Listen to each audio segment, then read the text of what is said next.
నమస్తే, welcome to number 1 news. నేను హాసిని. కాకినాడ జిల్లా సామర్లకోట మండలం వేట్లపాలెంలోని సూర్యశ్రీ ఫైర్ వర్క్స్ బాణసంచ తయారీ కేంద్రంలో శనివారం భారీ పేలుడు సంభవించింది. ఈ ఘటనలో 20 మంది అక్కడికక్కడే మృతి చెందారు. టపాసులు తయారు చేస్తుండగా ఒక్కసారిగా పేలుడు సంభవించినట్లు సమాచారం. పేలుడు దాటికి మృతదేహాలు చెల్లా చెదురుగా పడ్డాయి. అలాగే ఈ ప్రమాదంలో అనేక మంది కార్మికులకు తీవ్ర గాయాలు అయ్యాయి. పేలుడు సమయంలో మొత్తం 50 మంది కార్మికులు ఉన్నట్లు తెలుస్తుంది.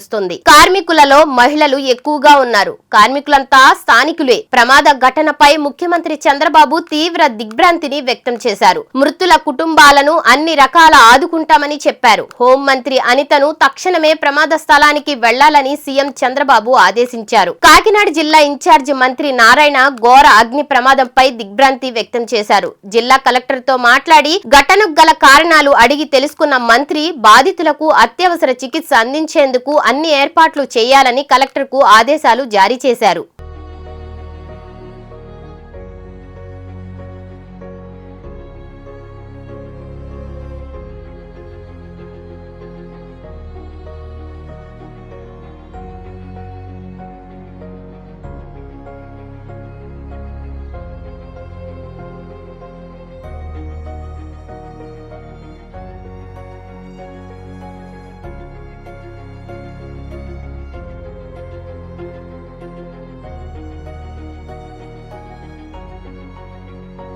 మరిన్ని లేటెస్ట్ అప్డేట్స్ కోసం చూస్తూనే ఉండండి నెంబర్ 1 న్యూస్. సామాన్యుడి చేతిలో సామాజిక అస్త్రం.